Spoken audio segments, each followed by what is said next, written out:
White House officials also shocked us with that tariff on tariff threat for aluminum and steel. Now we're talking about a 50% levy.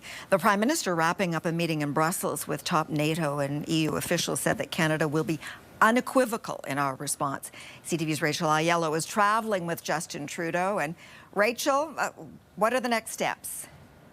Sandy, Justin Trudeau has spent the past 5 days in Europe trying to strengthen ties with other allies in light of Donald Trump's threats. Yet the Prime Minister still doesn't have any plans to travel to D.C. to meet with the President. In turbulent times, we all need reliable, trustworthy partners.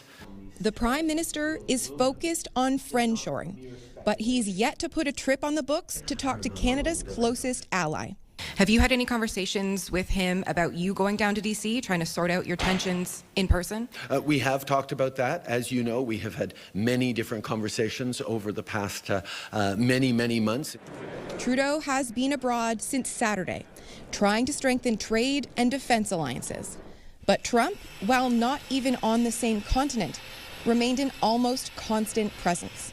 From a brief interaction Trudeau had with U.S. Vice President J.D. Vance on the sidelines of an AI summit, it was just a quick greeting exchange, to his meetings with allies, including those he had today at the seat of the European Council.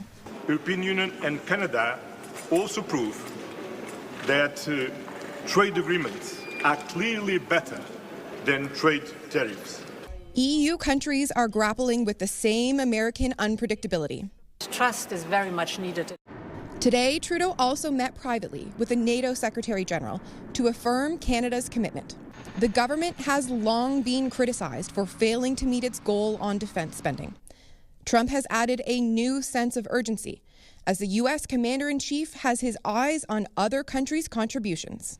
If you look at Canada and would be cherished as a 51st state, they don't pay their share of military in NATO. But Trudeau is leaving Europe, and there's been no change to the government's timeline for meeting the spending target, even with Canada's defense minister saying Trump's threats are concerning. We will always stand up for our nation, our country, and we are not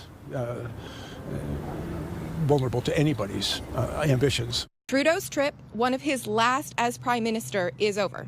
But Defense Minister Bill Blair is sticking behind for additional meetings with allies. Sandy? All right, Rachel in Brussels.